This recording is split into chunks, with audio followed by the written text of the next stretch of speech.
So welcome everybody to our wonderful workshop with our wonderful speaker. Do you hear what I hear? Techniques for helping English learners overcome pronunciation difficulties. From the Instituto Superior de Lenguas, we want to welcome everyone. We are very glad to have Susan Spezzini with us. She's been long to come.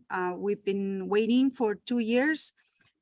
We presented her proposal to come to Paraguay 2.5 years ago in 2019, almost 3 years ago.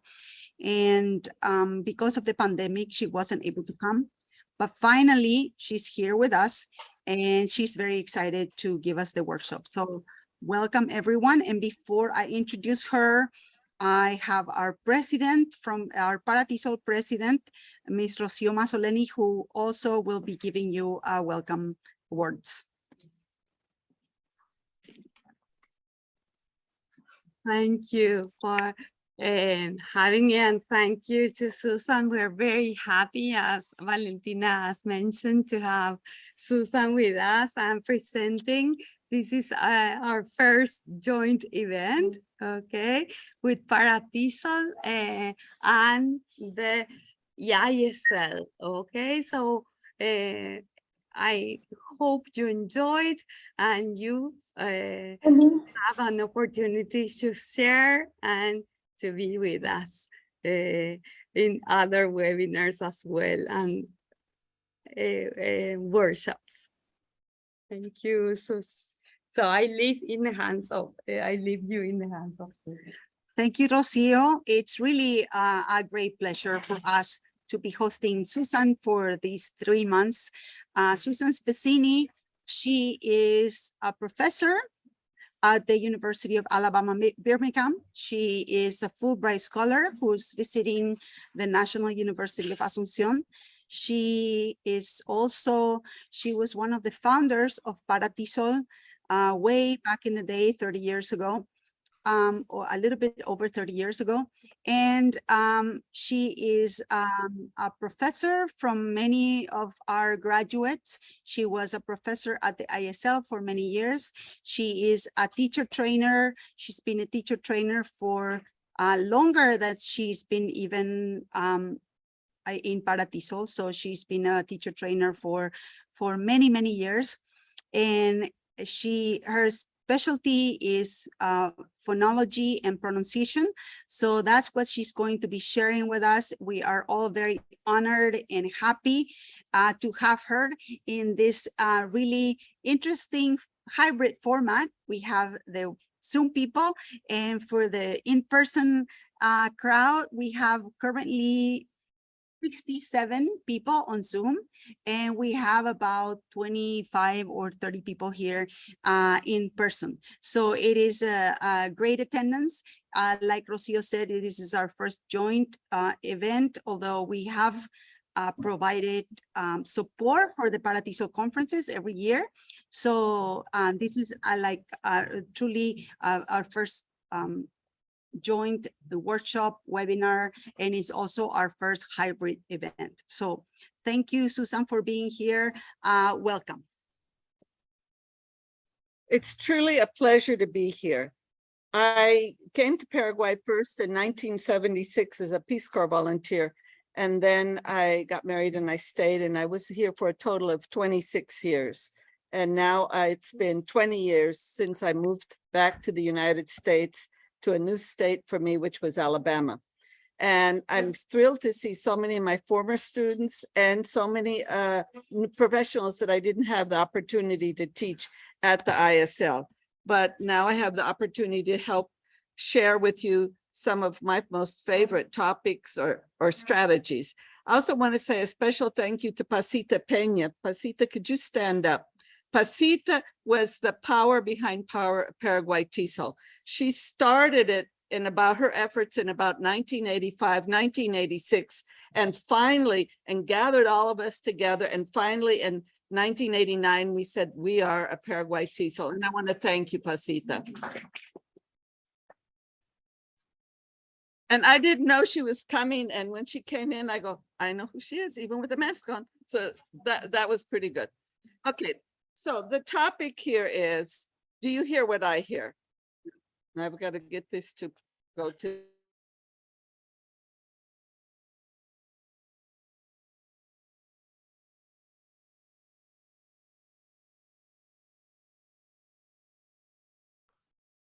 Susan, your mic is up.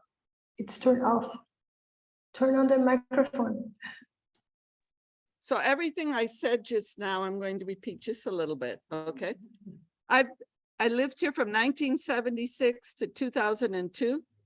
And then I moved to Alabama and back to the United States, even though I'm originally from California. So I went through an adjustment period living in a new place. And what I did is I introduced Pasita Peña, who was the person who started Paraguay TESOL. And from her position at the CCPA, she worked relentlessly for about 3 or 4 years trying to form the chapter here, the affiliate, and gathered a group of us together. And we launched it in 1989. So we all gave her applause. So now that the people are on Zoom and they know what we talked about. So the title, Do You Hear What I Hear? Actually, it was my colleague at UAB, the University of Alabama at Birmingham, where you see this green banner there, who said, let's call it a presentation that, because the thing is, many of the teachers that are teaching English learners in Alabama have never learned another language themselves and don't know that when you first learning a language, you don't hear those sounds. So do you hear what I hear? And it's been, and then I gave us a subtopic techniques. So I'll be teaching some. So the situation, each language has its own unique set of sounds, phonemes, and your brain is hardwired from the time you're little and you're learning that language. Those are the sounds that you hear. And the first language, your L1, is a filter. And all other sounds that you hear through that filter. So everything you hear is kind of like the first language or kind of like other languages you know, until you build up the repertoire of the second language. And so the English learners that we have in our classes, whether they're first year or a couple years later, or maybe even yourself, most of you, I believe, don't have English as your first language. And some of you may still be experiencing certain challenges, and that's normal because we're adults. And so maybe some of what I'm sharing today will help you then with your own language development. And that L1 filter does interfere with how our English learners hear and say the sounds. I know because Spanish isn't my first language and I still have difficulties with the R and the R. I can say them, but do I always hear them? And my husband has English as a second language. We have fun all the time because he doesn't hear certain sounds. And I and our sons do hear those sounds. And so we have to always keep reminding ourselves that my husband doesn't. And so when you're students, most of whom speak Spanish, either as a first or second or third language, but when they're trying to speak English, it'll first come out sounding more like Spanish. So what is the problem? The ELs do not, English learners, ELs, do not hear English sounds as native speakers or near native speakers do. So the Spanish speaking ELs usually can't hear two distinct vowel sounds in beat and bit. They hear them the same. And we're going to spend a bit of time on these two sounds because they're so important. Instead, they hear these two words as having a single vowel sound. I've had English learners tell me they're synonymous, right? The hominis, they sound the same, right? And no, they do to you right now, but they really aren't.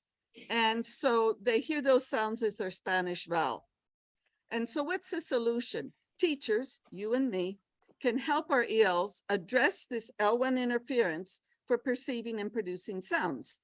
And by learning to hear and distinguish English sounds, our ELs can overcome their pronunciation difficulties.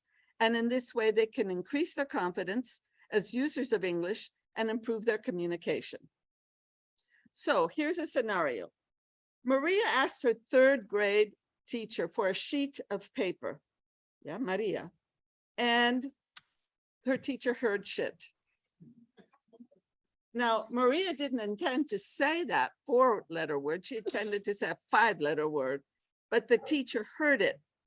And why? Because Maria was using her Spanish vowel, not the English vowel. Okay, and by the way, when I'm teaching this to graduate students that are teachers already at the University of Alabama at Birmingham, I get lots of anecdotes. Just like when I taught this in a without internet on a little blackboard 20 years ago, 30 years ago, I would get lots of anecdotes from the ISL students. And one teacher in the greater Birmingham area, who was an adult immigrant from Nigeria, okay? And she said that some sheets of paper had fallen to the floor in her classroom. And she spoke English with an accent. And she didn't hear and say all the English sounds. And so then she told her 5th graders, pick up the sheets of paper. And the 5th graders just laughed and no, well, pick up the shit, okay? Well, the next day, who gets called into the principal's office? The children for not obeying the teacher or the teacher? The teacher gets called in because the kids told their parents, the parents told the principal calls in the teacher. And he said, and she was a beautiful, beautiful one. And she happened to have been an Olympic champion for her country. And she said, he said, do you know why I'm calling you in? And she said, no. He said, because you used vulgar language yesterday. And she said, I never do that. And he said, she said, what did I say? You said, pick up the shit. She said, no, I didn't. I said, pick up the shit. See, so, you know, and she got written up. Okay. And when she took the course, she goes, now I understand. But can she hear better? As an adult learner, not really, but she's aware of the problem. Carlos told his 7th grade classmates about going to the beach. His teacher heard bitch and he ended up in the principal's office. Was that a first-time occurrence? No. He lived along the beach. He went to an elementary school where the name was Beach Elementary School. So how often during the day do you say the name of your elementary school? A lot, right? And she said, I kept telling him, don't say it. And he would keep saying it. So I sent him to the principal's office a few weeks later. And then I have another anecdote, a Venezuelan who came to, he was first in Texas. He came at age 16, so 11th grade, 12th grade. He went to college in Alabama. So he'd been there 6 years before I met him. And he didn't distinguish E and I either. And he was a baseball coach. And he takes his high school baseball team to the state tournament, which happened to be where? At the beach, right? And then after the practice, he says to the high school boys, let's all go see the bitch. Okay. That was very interesting as well. All right. So we have the difficulties, not just with the children, but also with the adults. As I'm presenting, think about this. Is this challenge a listening challenge, a speaking challenge, or something else? So think about this as we go on. So why did all this happen? Well, most varieties of the English language, I speak an American variety. Many of you speak a variety that's closer to British. Others have been in Australia or South Africa, lots of Canada, England, lots of varieties of English. And within each country, there are many varieties. So very many different ways. But these 2 vowels are in every variety, okay? But we have 15 different vowel sounds, usually phonemes, anywhere from 14 to 16, 17, they varies, but only 5 letters. Now, Spanish has 5 vowel letters and 5 vowel sounds. Spanish has the most common vowel system of languages. Spanish, Japanese, Swahili, Hebrew, they all have the same 5 vowels. Okay? So if you've only got 5 vowels, there's only 5 categories in your mind for a vowel sound. English differentiates tense vowels and lax vowels, the tense vowel being beat and the lax vowel bit. Most languages, like Spanish, do not have both tense vowels and lax vowels. Consequently, that is a feature that you need to be aware of.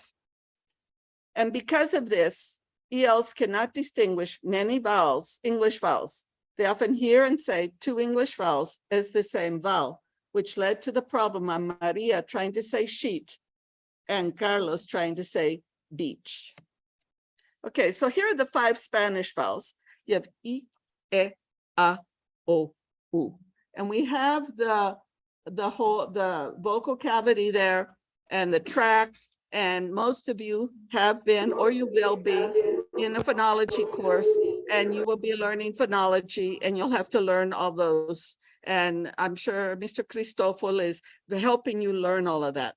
But I want you, as we go through, realize you can have vowels in the front of the mouth, I, E, and then you can have those pronounced by the tongue in its highest extension in the middle, A, and then U and O.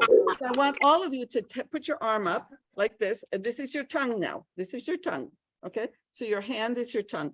And then go and put one hand here, okay? And so go up and go I, the Spanish I, okay? Like in piso. And then go good. And then go that's on the bottom, And then over here, go ooh. I'm sorry. Let's go this way. Let's go ooh. And then go oh. And so we've got the front, central, back, high, mid, low. And your arm and your hand is like the tongue. And so they act it out. And some teachers have asked me when they have Chinese speakers, they don't get hear the difference between I and E. And I said, put your hand here and go I, E. And so then they can go 6 and they don't say 6, okay? And I said, just, the hand under the chin the learner can see that the mouth is opening more. Okay, so the Spanish vowels, I, E, A, O, U, same 5 letters to 5 sounds. There are also diphthongs in Spanish, but we're not going to talk about them here. Okay, now, this little diagram, I hope you can kind of see it. You can see the nose here. You can see the upper lip, the alveolar ridge going across the palate back to the uvula. You have the throat back here. Then down here, you have the chin, you have the lower lip, lower teeth, and the tongue. Now notice how, can you see? Oh, you don't see where I'm doing. Okay. All right. So anyway, this big blob here in the middle is the tongue. Now, if you see here, the E with the black, what's really black is open space. And the open space on the E is the tongue is almost up at the top, almost touching. So it's very small.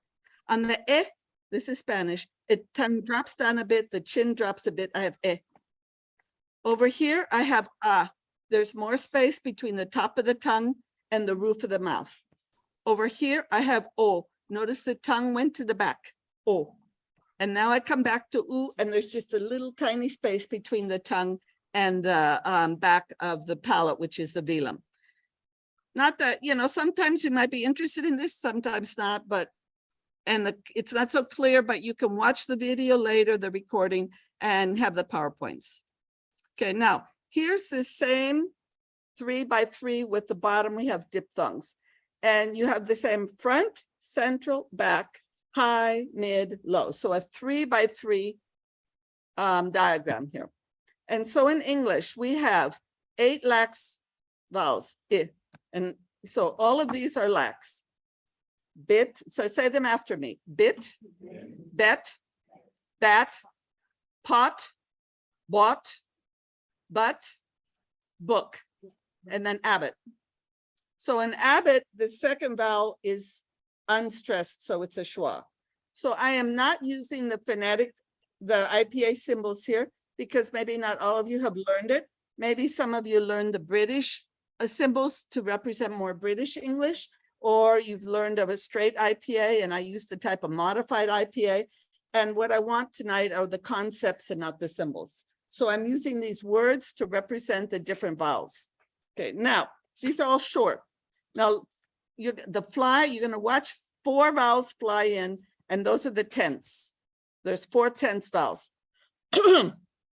So they're kind of higher in their virtual area. You have a virtual area, high front, and there you have beat and bit. Now take your hands, put them on your cheeks.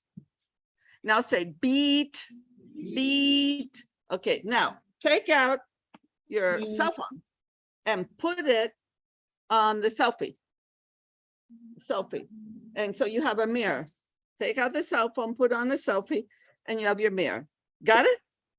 Okay, now, and take your masks off so you can see yourself if you wish. Now say beat, beat.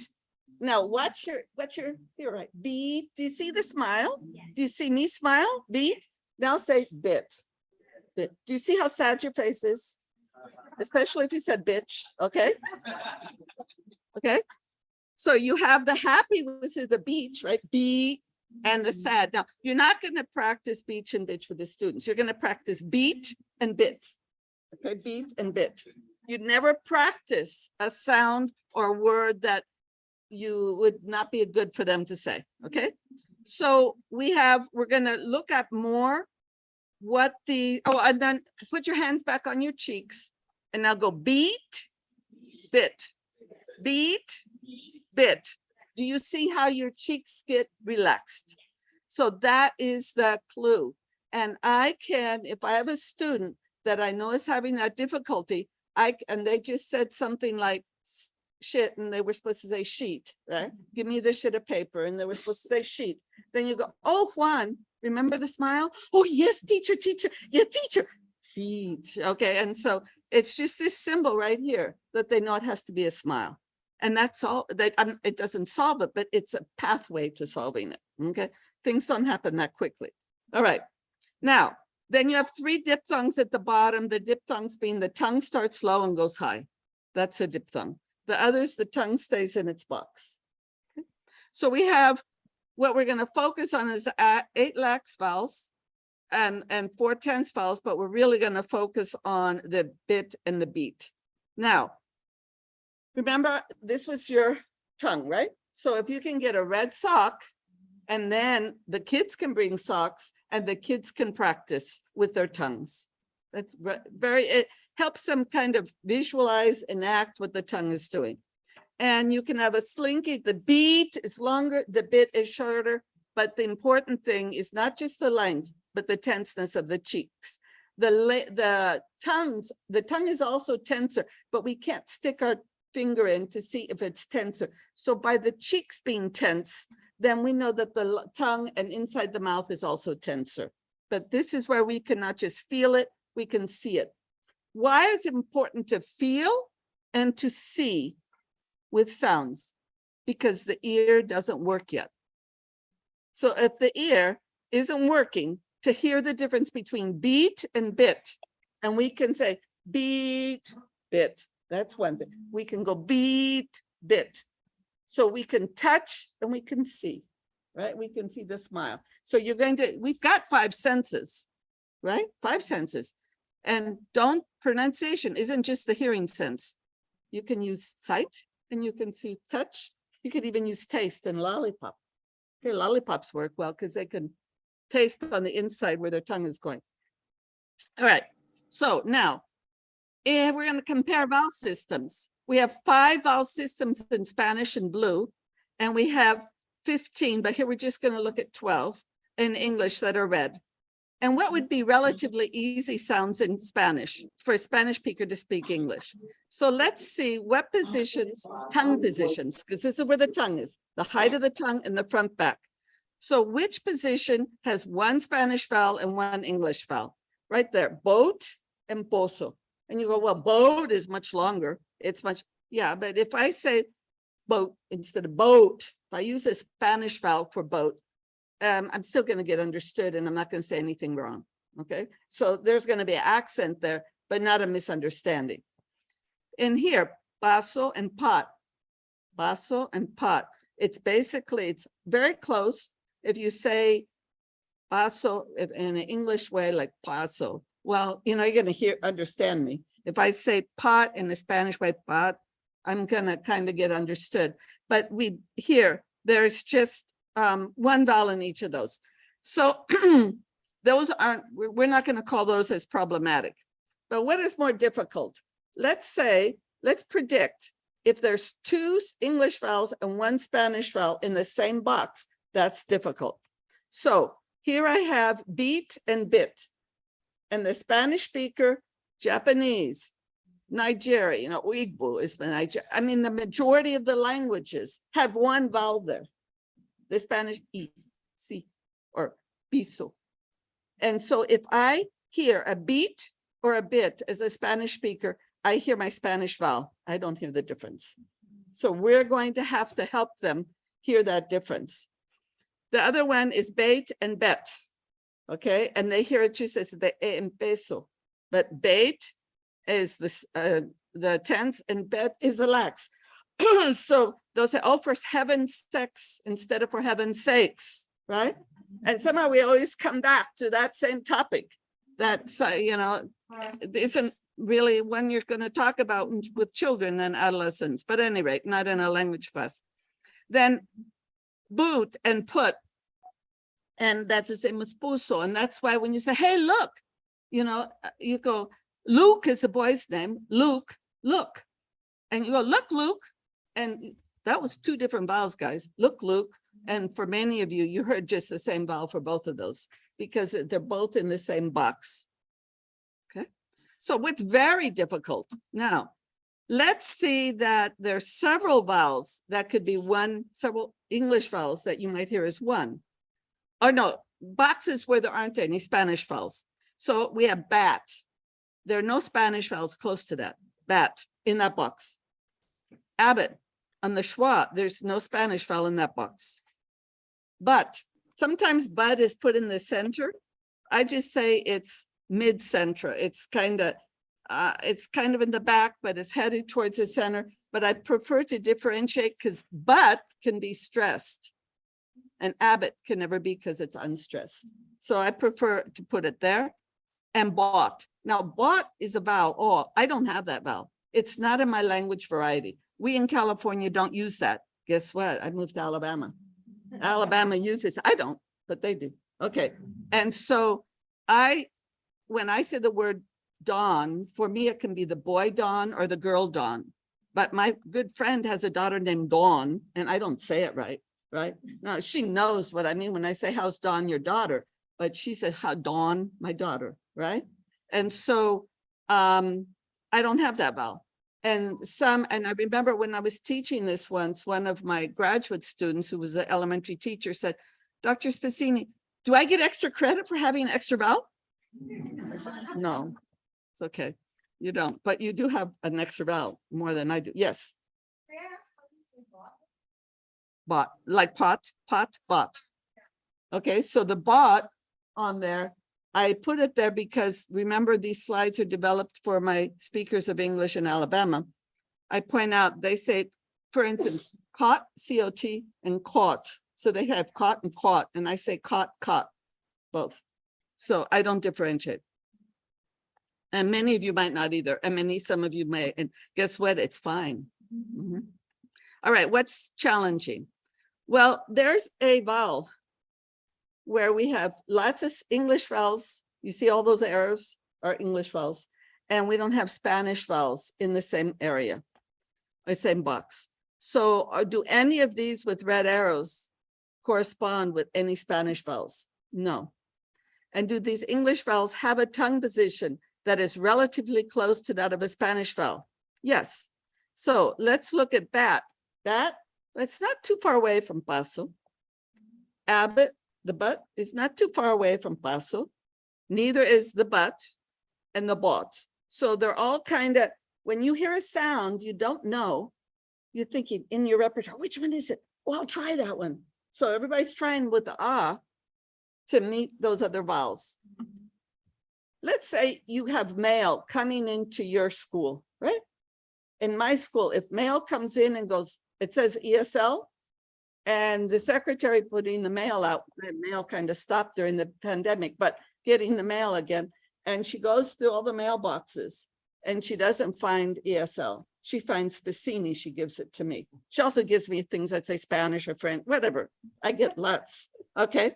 And so it's the same as if you're hearing sounds that your brain doesn't have marked yet, you're going to look and you're automatically, instantly look for a sound, find a sound that is similar to yours and say it. Okay, so we have, here's my example, Pizza Hut. You might say, you know, I think Dr. Spicini is just a little too off by saying that I'm going to hear like the en paso, and but I'm going to hear like the en paso, and pod I'm going to hear like the en paso. So in the 80s, before many of you were born, I was working at CCPA for a couple of years, and then at the Anglo for a couple of years, and then I went to American school. Okay, but while I was either at the CCPA or at the Anglo teaching beginners, adults, or upper teens, I don't know, in that age range. And Pizza Hut came in, the first Pizza Hut, and it was there in España. And the students said, teacher, teacher, you know that, teacher, teacher.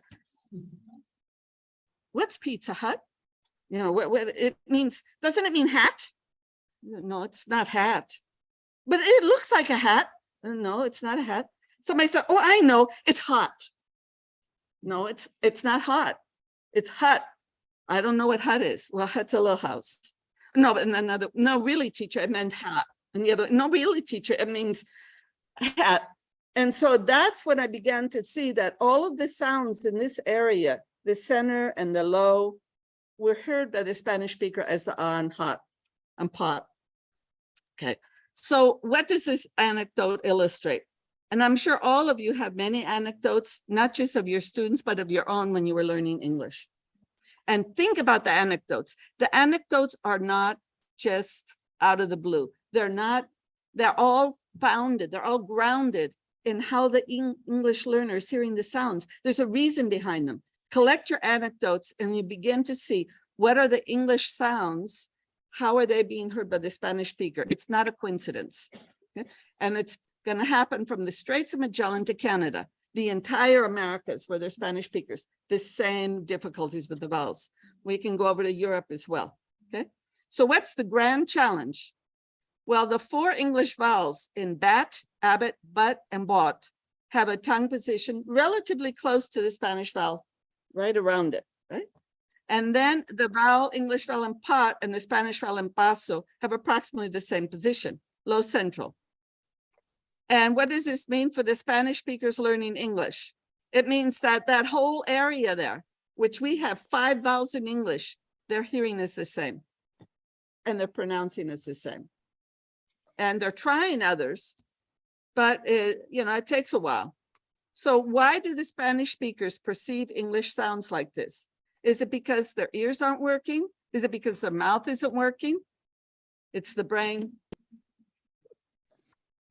The brain is working so well in the first language. The brain is working so well at trying to make sense of these sounds, and they're classifying them as Spanish sounds, first language. And it's not because it's Spanish going to English. Any language going into English, it's going to happen with vowels.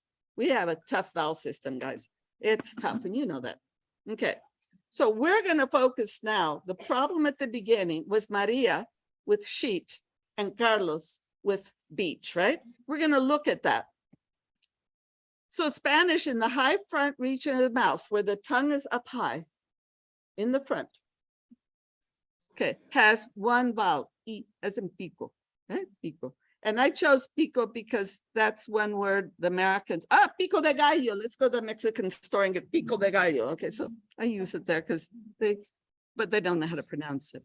But anyway, so the entire high front region is the Spanish E. Now, English has 2. It has the E as in beat. It's tense, it's long. The tongue is gliding within that box. Smiley, because we have a smile sound, right? All right, and then we have I, and it is high front, but it's lax. Our face was sad, and it's very short, and it's static. The tongue's not moving within that box, right? So beat and bit, and it's divided. What is tense is beat and long, and what's lax is bit. But Spanish has one high front vowel, pico. It's tense, but it's short. It's staccato. In other words, it's not moving. It's not gliding. So we've got different features.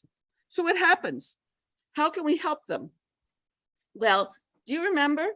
We said, I had said, make a smile with beat But when you're taking a picture in English, what do you say? Say cheese. Why do we say cheese? Because it has the same E as in beat. It has the same E as in beach. So if we say to the kids, say beach for a smile, and they'll say, no, teacher, I can't say that. Why? Because it's a bad word. No, that one's not the bad word. Not when you smile, it's not. Because you see, when I'm teaching this, I had once an Argentinian in my class, and I've had from lots of different countries in Alabama. And she said, when I was learning English in Argentina, they said, never say the word beach. And just don't say it. I said, what do you want to say? Where the water has land? Yeah. How are you going to say around beach? Or let's go to the ocean? All you're going to do is put your feet in a little bit. It's a beach, right? They said, well, we were told never to say it. I said, well, whoever was teaching you didn't know how to teach you. That's what it was. And they got good teachers. We have good teachers. All right. So smile. So remember that. Smile. Say cheese. Now, and we look in the mirror, and here's a mirror. But you know what? One thing we have today are cell phones. And everybody has it. They love taking selfies. Just say, but this is to look at yourself as a mirror. Now, sometimes, like if you're teaching kindergartners, first grade, second, you don't want them to pull out a selfie. You can get mirrors. I don't know if here, maybe now with BG and all these stores that didn't exist when I lived here, but you can go and maybe find, like, for very inexpensive, a whole set of sort of plastic mirrors that they can hold up, or they can have a handle, and you can tie it to their chairs in kindergarten and first grade, because when you're teaching sounds, you want them to be able to see. And then they can just get your mirror and they pull it up because it's tied on the back of their chair and they can see it. Okay, that's what I learned from kindergarten teachers. All right, so place the hands on the cheek. We did that to feel beat as tense, bit as sad. So here, you start out with something like pico. It goes pico. Okay, now you're going to say pico. Make it long. Smile. Pico. Now say beat.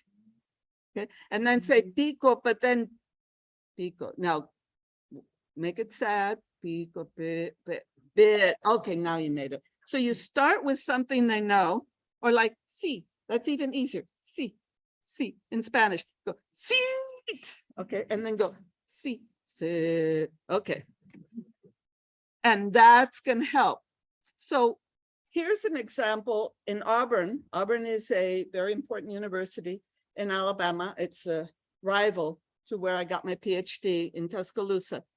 And there was an ESL teacher there, and she could not get 4th and 5th grade kids to say the difference between beat and bit, no matter what she tried. And these were Korean speakers, Korean.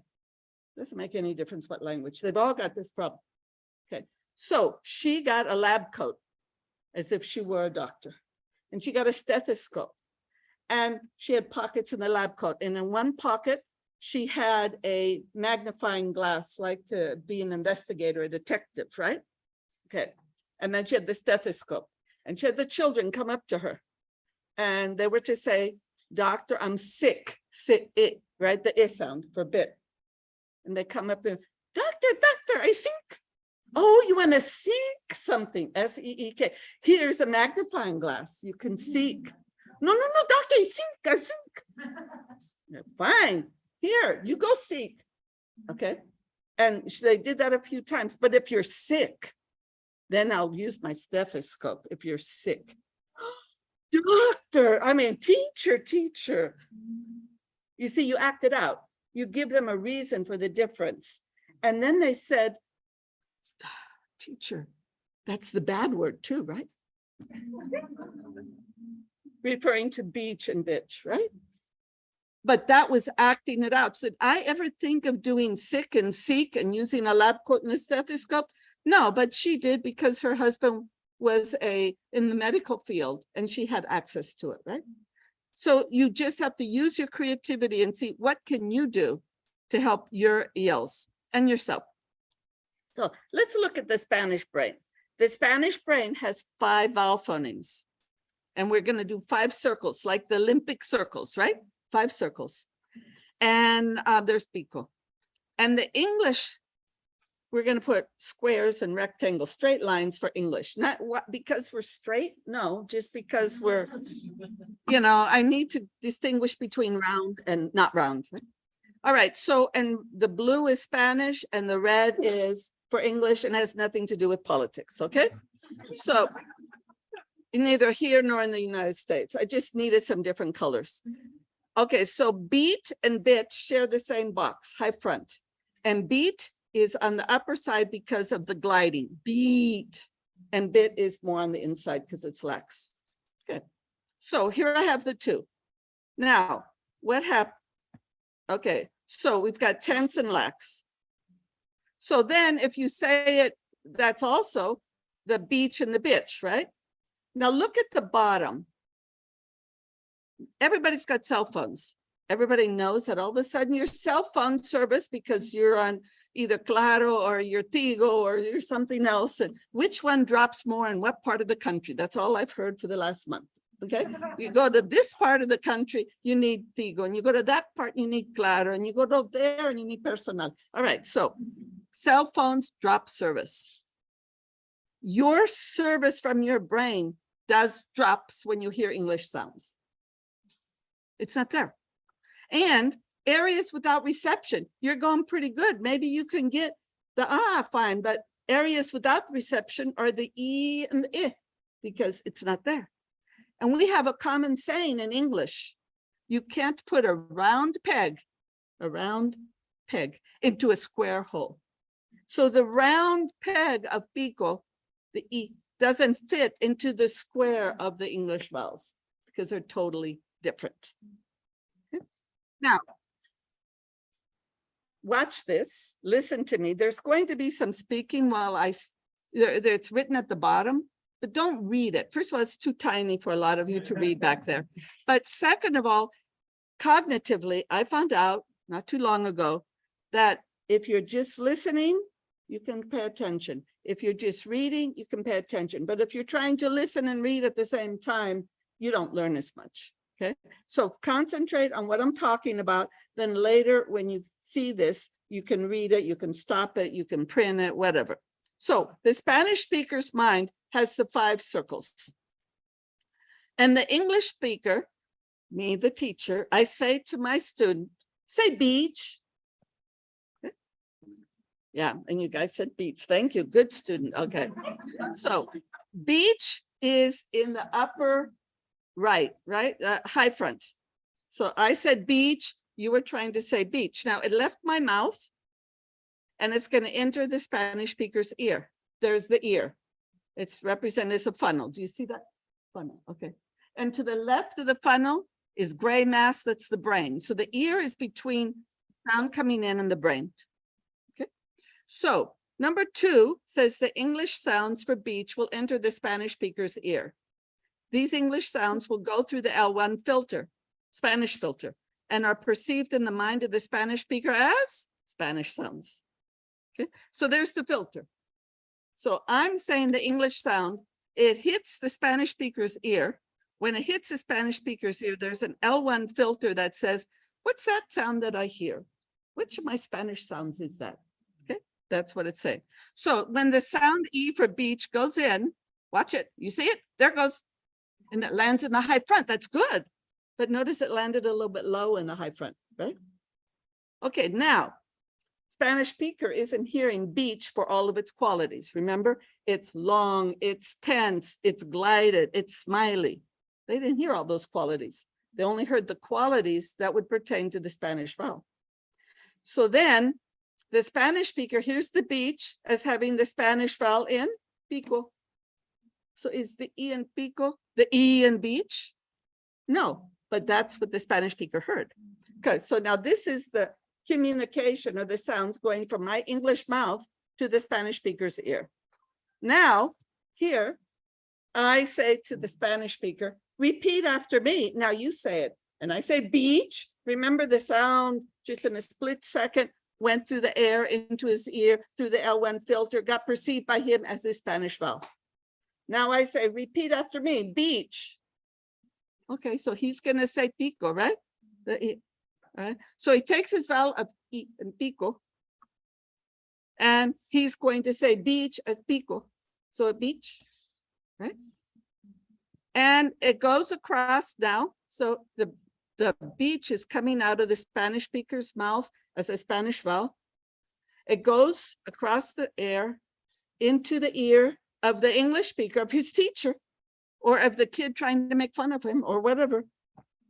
And so then it goes through the L1 filter of the listener, the English listener. So the English listener is going to say, I wonder what that English vowel is. I said beach. It should come back as beach because I said it a few times. I say it real loud so we can hear better. I say it long, I scream it almost. Why can't he hear? Okay, so it goes across. It didn't hit the beach, did it? It went below the beach. Remember, the beach is long and pico vowel is not long. Remember, the beach is glidey, pico is not glidey. So if I use ia pico, I only have one choice. It must be bitch. It must be bitch. Because if it's not what I'm expecting as a listener, it's going to be the other. And the other is that bad word, and I'm going to send them to the principal's office.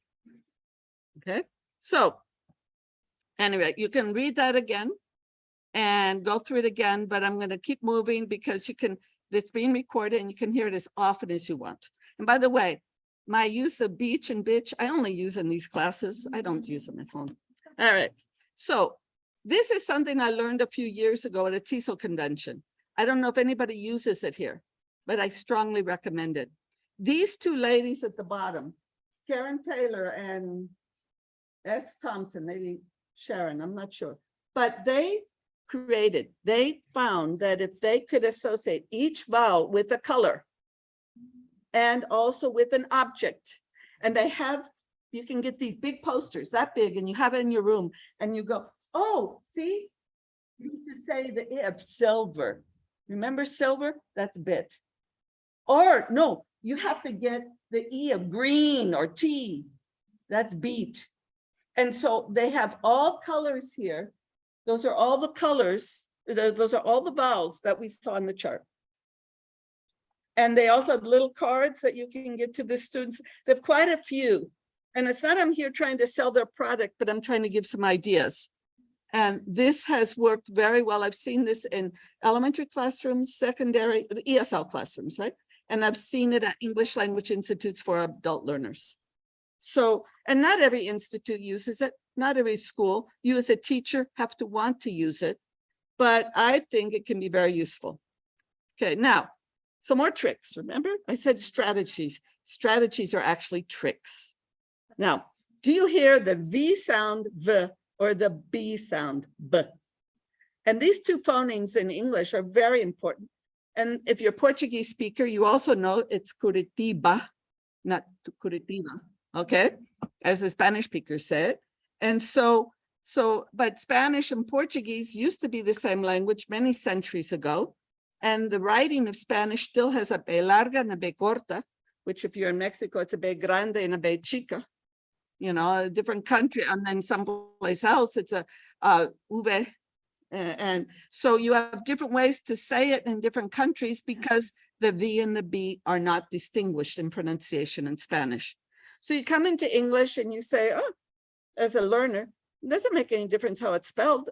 Depends where it's said. If it's at the beginning of the word, it's usually B in Spanish. And if it's between vowels, it's usually V. And I was teaching this one day at the Instituto de Lenguas around 30 years ago. And it was a group of 18, 19-year-olds mainly women. One of the girls said, but no, sometimes I use B and sometimes V. And I said, like what? And she said, like for bien. And she said, if I'm just bien, I say bien. But if I'm really good, I say bien. And I said, so your choice of B or V is emotional. For emotions. She said, yes. So, okay, good. Well, it doesn't say it in any books, but that's perfectly okay because you as native speakers of Spanish define how you use your language. Nobody should tell you. You don't listen to anybody else how you should speak. You speak the way you speak socially. The other thing is academically, but socially, everything's fine. All right. So Spanish speakers do not distinguish V and B as separate phonemes. You have to learn how to write it. It's always funny to see misspellings because you go, that's cute. All right, but you come to English and you need to differentiate between van and ban.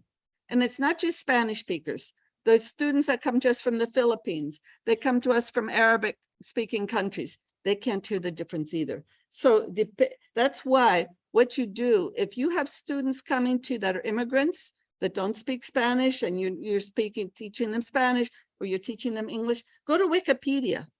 Just go Wikipedia and go Bantu languages, Swahili languages, whatever languages, and look up, and Wikipedia is pretty good at giving you their vowel structure, the consonant structure, and telling you if it's a consonant vowel syllable structure. So excellent. And that's what we've got internet now. When I taught at the ISL, there was no internet. There were no cell phones. There was no projection. There was a little blackboard that big with ugly truck. Okay. Now, because you cannot get Spanish speakers to hear the difference between V and B. Remember, you have sight, you have touch, you have lots of other senses. So this is something, I don't think I've ever read this. I'm not sure I used this at the Instituto de Lenguas when I taught, I don't think so. So think about when and how were letters created. Why do we use a circle to say, oh, because my mouth is shaped like an O, okay?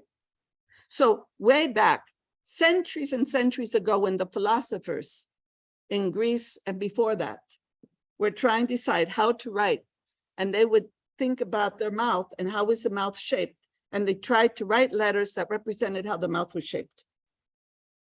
Some of that still exists today, like the O, right? O, or the L, looks like an L, right? All right, so there we have the drawing, right? The drawing of, right here, you can see, you have the upper lips, the upper teeth, the palate going over the lower lips, the lower teeth, and you have a fuzzy little line because the upper tooth hits the lower lip and you go, and everybody go, and you can feel that. Okay, but look at the shape of the upper teeth. Do you see the shape? Okay, watch this. That's a V. It's a V. And so if you can show your students that every time they see how it's written with the letter V, that means the tooth. Okay? Now, and they can also, if you're saying a word and you say something like very, and then you go, did you use one lip or two lips? One lip, very. So you can just have them hold up a finger, one lip. It works very well how many fingers you hold up. Now with B, two lips, two bumps. There are two bumps in the capital B because look at the B, it nestles right there. Why is this important?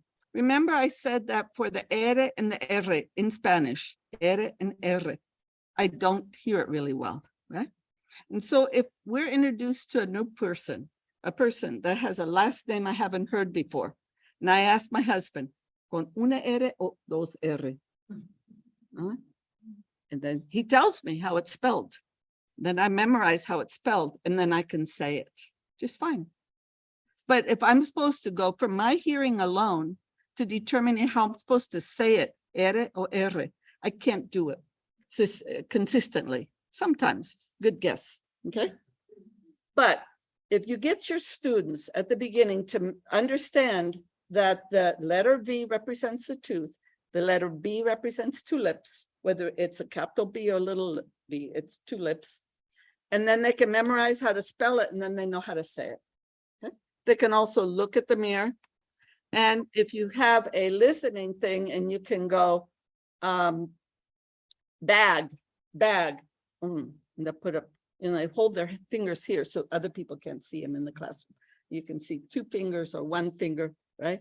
And you know if they're trying to hear the two lips for the B or one lip for the V. You can also do the fingers between one choice and two choices for the other sounds as well, but it works nice for this. Okay, now more tricks. TH. Very few languages in the world have TH, and we have two. We have the voiceless thin and the voiced then, okay? We have two. And I've been, since I was, after I got to Birmingham and I started learning to use YouTube a few years after I got there and some other things. And my students would help me a lot. And so we went to YouTube and we typed in how to teach the pronunciation of TH. Got some of the best tricks. Okay. One of those tricks. Okay. One thing is you tell the students it's not bad mannered. Remember when I was teaching adults once here, and I think that was at the Anglo, and I had a doctor and I had a lawyer and I had, well, I tell you, these adults don't want to put their tongue up just a little bit out, right? You know, and so you tell them it's not bad mannered. It just has to be a tip of the tongue. It doesn't have to be like that, just a little. All right.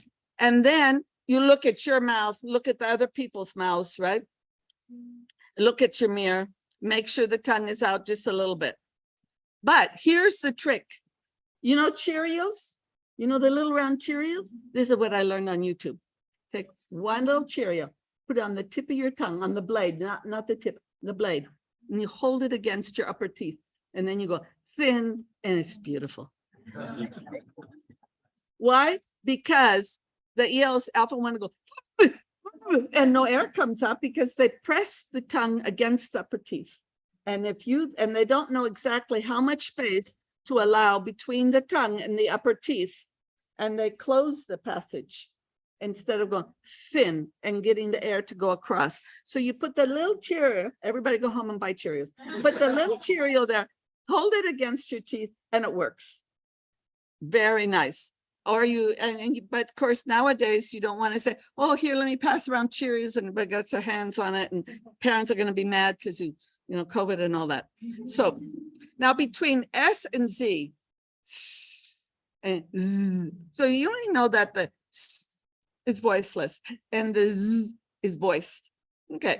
And voice means the vocal tract, right? The vocal cords. And in Spanish, it's difficult because you have an S letter and you have a Z letter and you have the C letter, and they can all be the S sound. And you don't have a Z unless you're maybe in Spain. And we're not in Spain, so we forget totally about what the Spaniards do. We don't need to worry about it because you're in Paraguay and you're Latin Americans. And the way you speak is beautiful and wonderful. And you should always speak like that, except if you want to go someplace else. And every group of people, when you move from your area to another area, you adjust your speech. It's normal. And if you want friends. Okay. So, okay, now we know that we can take minimal pairs like Sue and Zoo and a lot of others and have them practice it.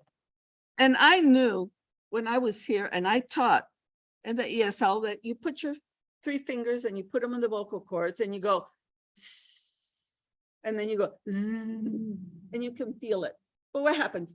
People grab their throats. People go, oh. I find it amazing. They go like this, the different ways they go at attacking their throat. Go, no, you take flat fingers and go like this. Okay, well, I was doing some reading and I learned some different ways. And little children have a hard time too, because where is that? The men that have this protruding Adam's apple, they can find it really easy, but a lot of people can't. So you take your fingers and put them here under like this, and then you go, and you can feel it. Now look at this. Take your 2 fingers, plug your ears, plug it, and go. You feel it vibrate. And I just learned that a few years ago. And the kindergarten teachers love doing it.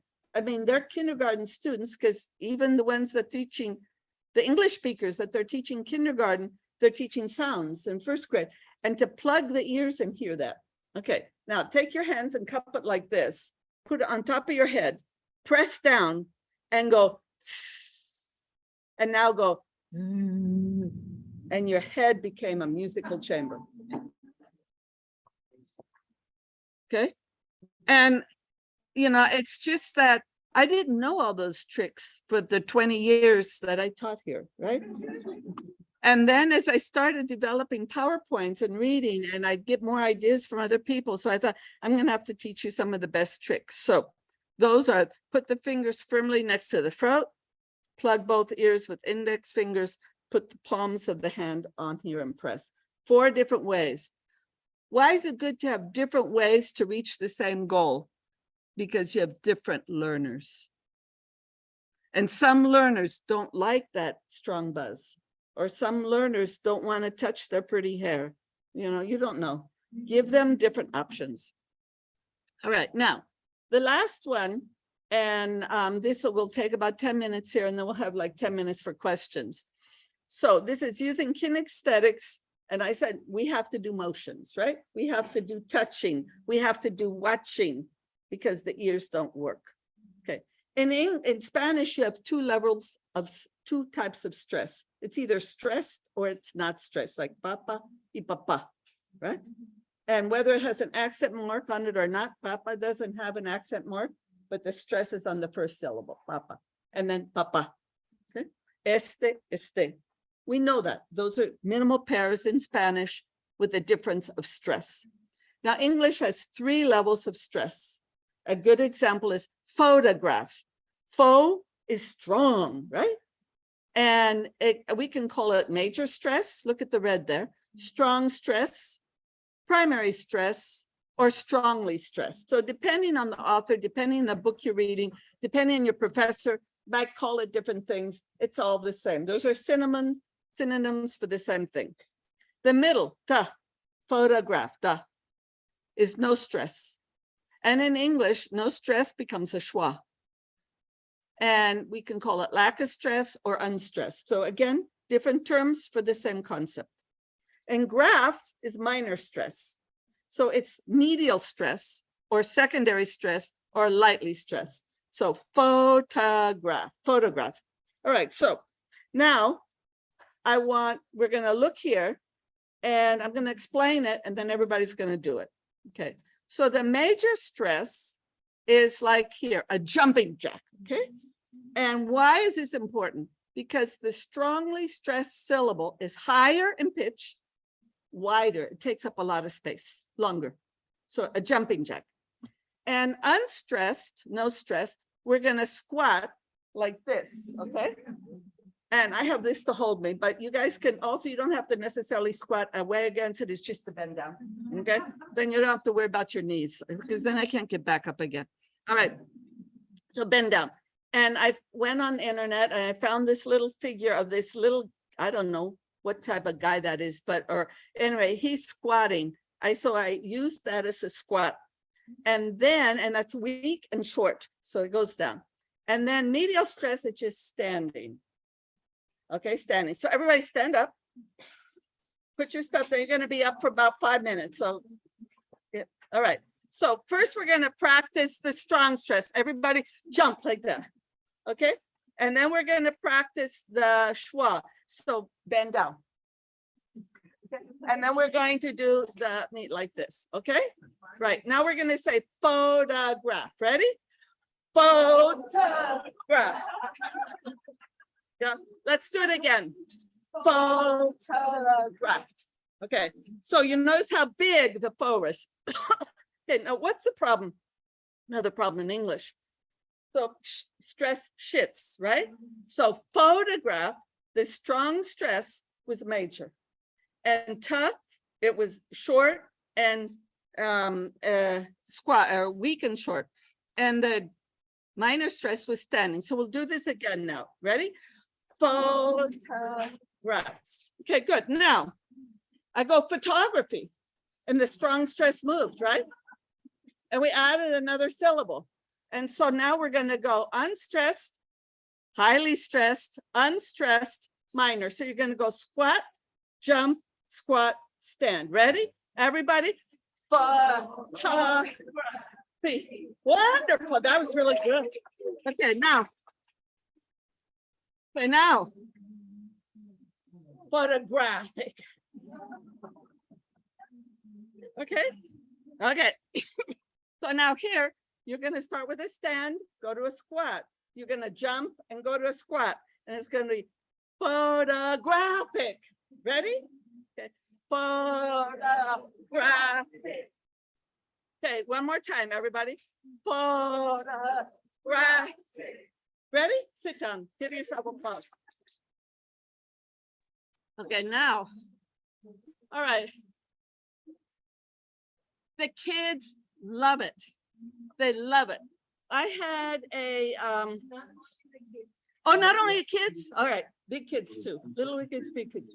All right, this is one way they can actually act out the stress patterns. If you just say photography, can't you hear that? No, they can't.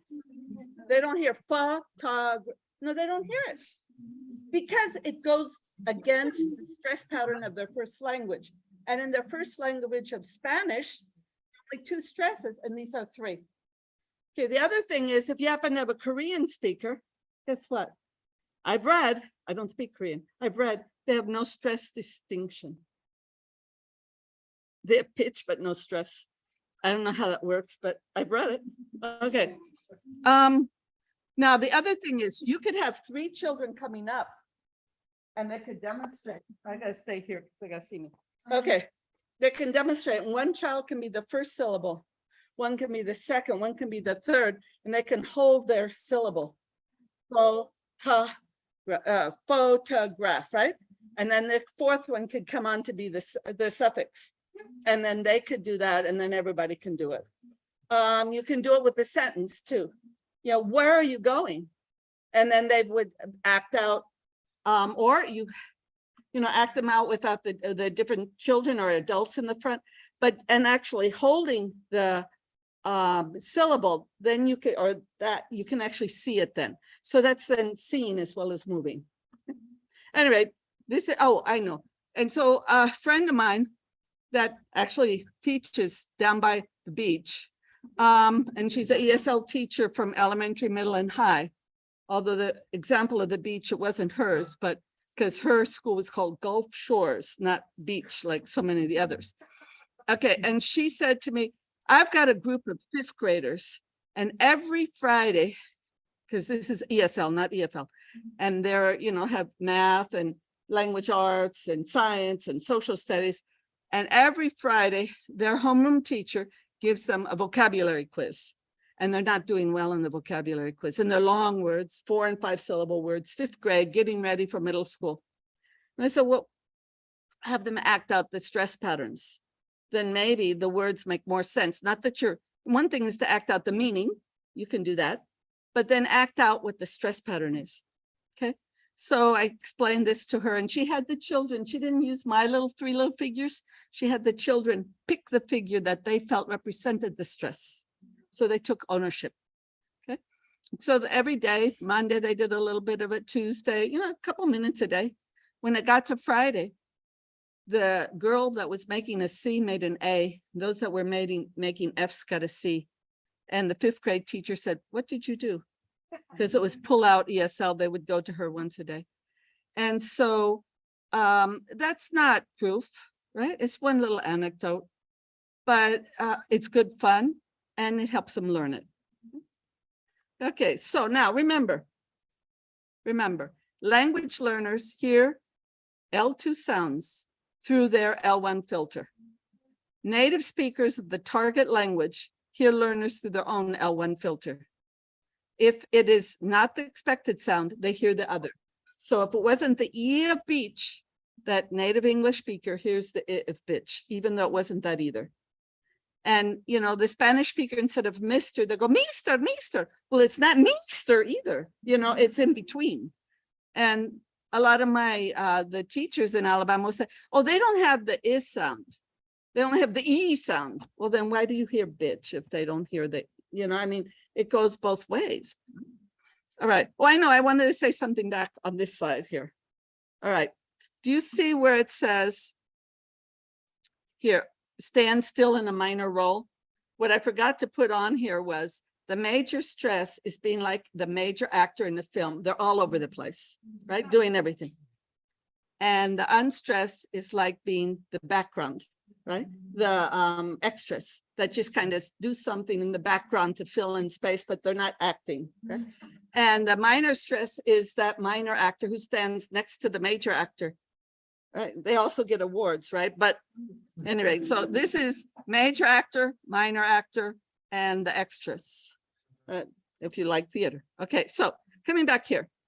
Language learners are only able to produce what they can hear, so they can't say it if they can't hear it.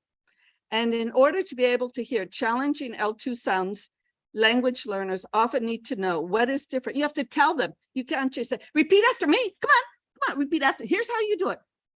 Remember, we got to keep working on this. By the way, you only work on a short amount of time because they'll get frustrated. You come back the next day, a couple days later. Don't get them frustrated. They're already frustrated. So in order to be able to hear challenging L2 sounds, language learners often need to know what is different about these new L2 sounds and then learn to perceive these differences. Perception occurs in the brain. So we're trying to we're not unwiring their Spanish or Guarani or Chinese or whatever they speak, but we're trying to build another wiring system, right? All right, so that's my university, University of Alabama at Birmingham. There's my email, and I would like to thank you very much.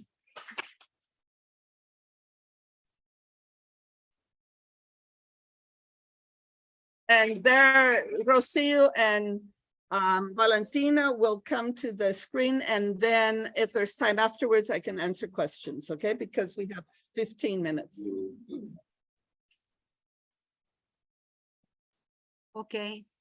So, Rocio, come here. So first of all, we would like to thank Susan for being here with us. Please give her another round of applause. And, some people also can clap. And so in the name of the ISL and Paratisol, Rocio will give Susan a certificate. I don't know if you can read that. Yeah.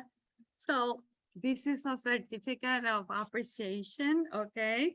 And we are thanking Susan for giving this wonderful hybrid webinar.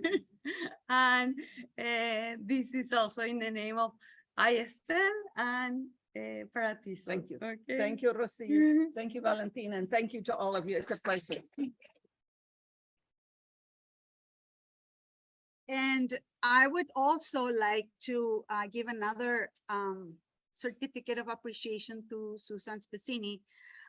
First of all, for deciding to come here to Paraguay, to the ISL and to her home, because she's half Paraguayan, although I don't think she ever took the Paraguayan nationality, but she has Paraguayan husband and half Paraguayan children, and she lived here for so long.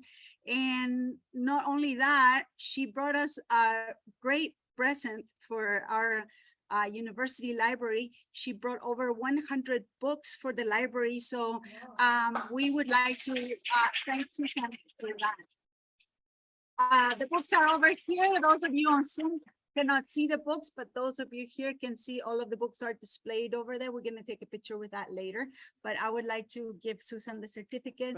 Thank you, Susan. That's wonderful. And we're more than pleased to have you here. And I hope you can come like this every year. Well, for sure next year, because my Fulbright was 6 months or is for 6 months. I was supposed to come in 2021 and couldn't. Now I don't have a sabbatical again to go like for 6 months continuously. And Fulbright allowed me to come 3 months this year and 3 months next year. So And you yeah. can.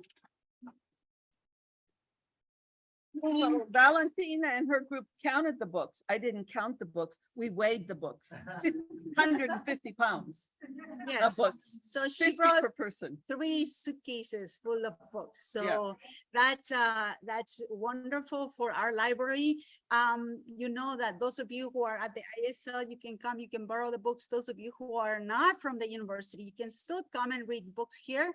You cannot borrow them, but you can use the library and you can read them here. So this is great resources. Several of these books are brand new books. So we are extremely happy and excited for this. So thank you, Susan.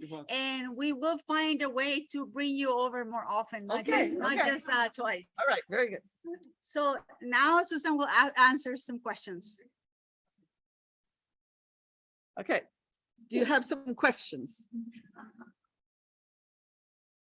Don't be shy. Yes. What do you do when for adult learners or people who speak English first and still struggle with pronunciation? Okay. Well, you become fossilized after a while, right?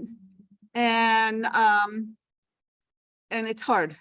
You know, it's not impossible, but it's very difficult. What are some of the pronunciation errors? Well, I find that right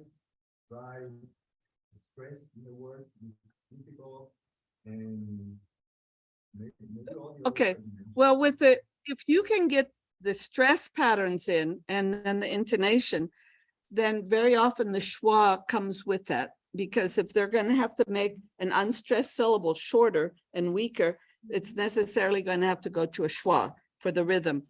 One thing that I find works well is the long words. Adults need technical words, and you find the technical words from their profession, and you look at something that is of interest to them, you know, like young boys and old boys, all boys practically like soccer, you know, so soccer is a great topic. And then very often the girls like fashion and, you know, and so you find a topic that, and I'm not saying all girls or all boys, right? But you find a topic that's of interest to the learner that you're working with, and you find some vocabulary in there, and they'll be more motivated if it's a vocabulary they want to use for communicating. And that, because sometimes the books have topics that aren't that interesting. I mean, the books are getting better and better, but if the topic isn't of exact interest to that learner, they won't be as motivated.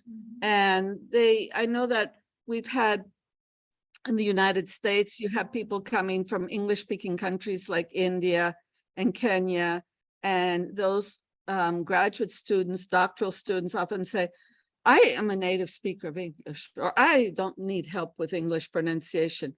And then when they realize that the way they speak, which is often the intonation of their home country language, you know, and their English is different, then they go, and they can't get a job because in their profession because they can't be understood. So sometimes awakening like that, but yeah. I'm about to sneeze, guys. Okay. Sorry. Okay, so and for intonation too, if you break up the words into syllables and have them try and identify it, a jazz chants work very well. Do the jazz chants get the rhythm in? But again, you have to see how can you help them, and then work on that. But sometimes it's not that, it's always not that easy. It depends on the learner and on you and how much time. Okay. Other comments? Questions? Yes. Besides people on understanding you, how do you know if you're pronouncing something wrong if you don't hear it? Excellent. How can you understand? How can you realize if you're pronouncing something wrong if you don't hear it? Okay. You do have dictionaries that can pronounce the words for you, right? So if you go to the dictionary, the speaking dictionary online, and you can see it. And there are also where they can see the graph of your voice up and down, and that you could repeat after it and see if you're doing it with the right intonation. So it's on those types. Yes. You want a key here? You have to answer here.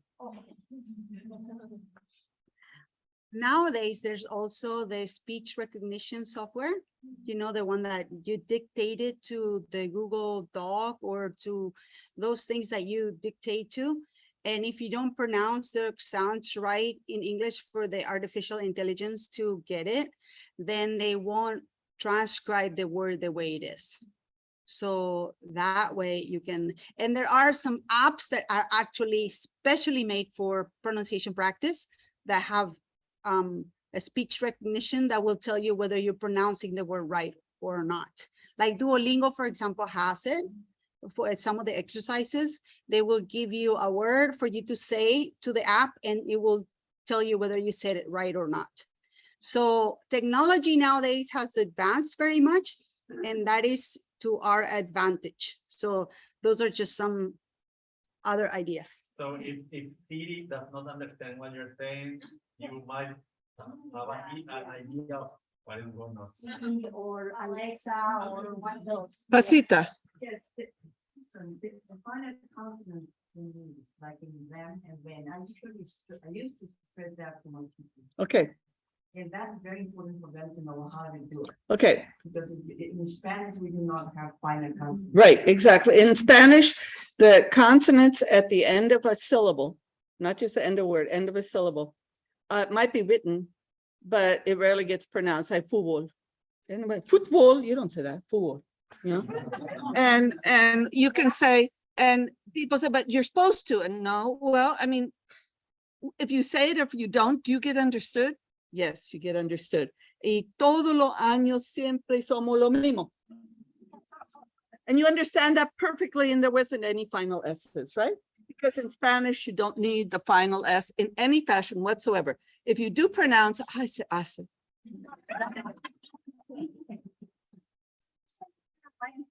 Well, no, but it's not just Paraguayan Spanish, across the Americas. And then in other countries, so it might be more certain regions of the country, or it might be certain socioeconomic strata. But it is a fact of all 22 Spanish-speaking countries, from the tip of South America to the north, over to Europe, whether or not you pronounce a final S or a final consonant, the way it's written, and the way it's written is never the way it's spoken, but you will get understood. It's optional to do it, not obligatory. And in English, it's obligatory. You have to pronounce it.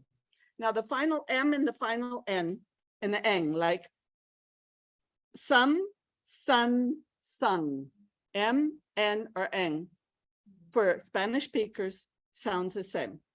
My husband, when we got to Alabama, and it's the South, and they go, yes, ma'am, no, ma'am. We were there a couple of years, and he said, why do they always say man to you, the woman?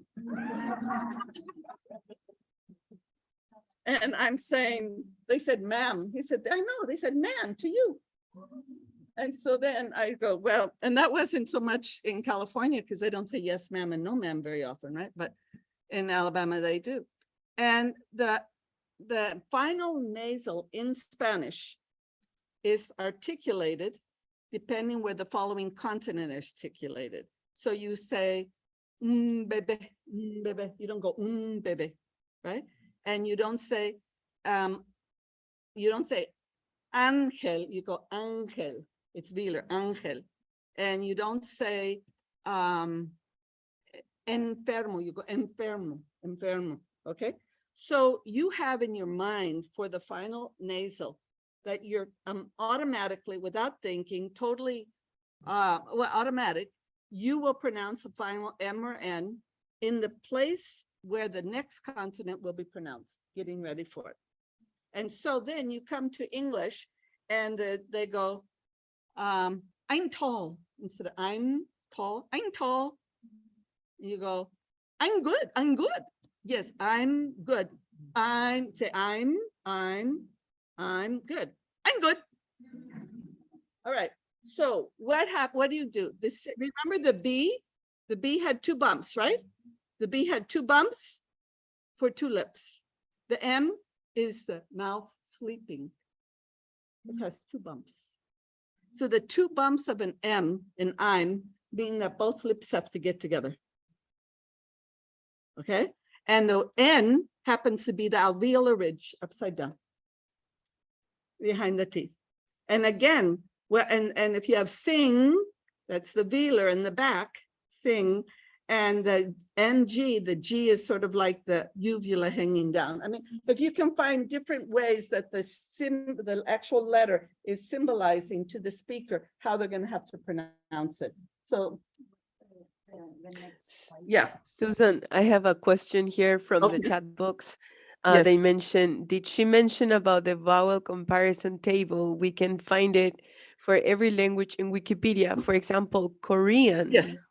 I wonder if they have it for Korean. Oh, yeah. Every language, and Korean is a very common language and it's very well studied.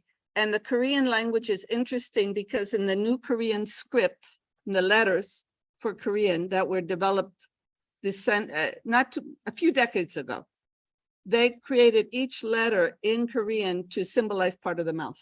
So the pronunciation of what your tongue is doing is symbolized in their letters. So yes, all those major languages that you get here in Paraguay for immigrants, you can find that in Wikipedia. Now in the United States, we get some immigrants from languages we'd never heard before. And maybe those aren't going to be in Wikipedia, but the languages you're dealing with here of immigrants you can find in Wikipedia. You just go to Wikipedia, put Korean language phonology, like that, and answer some of your questions. Okay, Thank you. yes.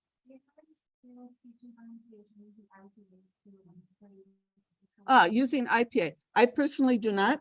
And the reason, and also, even though I teach the IPA, the International Phonetic Alphabet, to all of my graduate students, those who are elementary teachers, and a good many of my graduate students are elementary teachers, they're early childhood, kindergarten, first grade, second grade, and they're using phonics. And so they're not going to use IPA.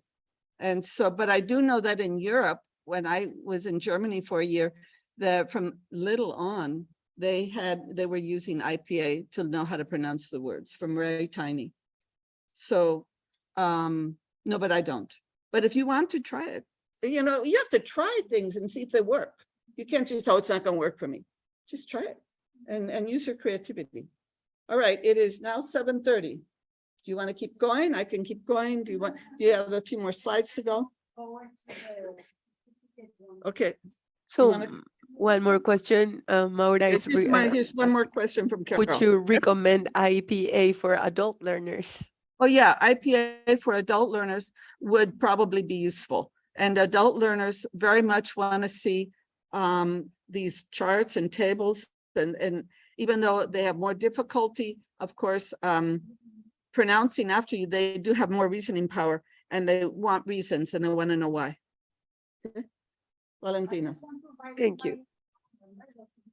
Here and are not members yet. These are. Come here and speak. Speak. Yes, we would like to invite everybody to become a member. The previous slide was the link to membership. Membership has benefits. You have free workshops throughout the year. And also the conference that we have every year, we're gonna have the conference in September, right? Yes. So we want everybody to become a member. So you can get the benefits, we can build a larger community. And so we want, and Susan here is a great inspiration for us. She and Pasita are founding members. So we want everybody to join us. And so these are the fees. So if you're students, you get a discount. And if you're professionals, then 120,000 Gs is not a huge amount to have all the benefits of being a Para TESOL member, and you get benefits from TESOL International as well. So please consider becoming a member, and you can, yeah, yes. For a year. So this membership fee is for 1 whole year. So for 1 whole year, you get membership benefits for just that amount. And then you can follow us on social media to find out the next events. We have at least once a month, sometimes twice a month. And take a picture of yourselves and share it on your social media, and also share it with your friends. Share the good news that Para TESOL is recruiting members, volunteers, everything we want to grow. So please consider joining. And now, this is what everybody wants. This is for the certification. Please go to the form on this. We have for the in-person people, we have the QR in the back. You can scan it with your phone and then fill out the form and you will get the certificate. For the people in on the Zoom, you can scan it now, or we will also send it by email so that you can return the forms and you will get your certificate. So that you can have this wonderful workshop certificate. And last but not least, Those of you who are interested in sharing knowledge, we would like to invite as many of you as possible to join our third Applied Linguistic Congress, which is going to be in November. In the past couple of years, we had Susan, of course. She joined us twice. The first time around, she gave a talk a little bit similar to this one, not as involved and long as this one, but she did it over Zoom. And last year, she organized a panel on pronunciation with some wonderful colleagues of hers. She will probably be joining us this year again. And we have people from all over the world, Australia, Europe, Asia, different places, North America. So we want as many people as possible to join us in our Congress.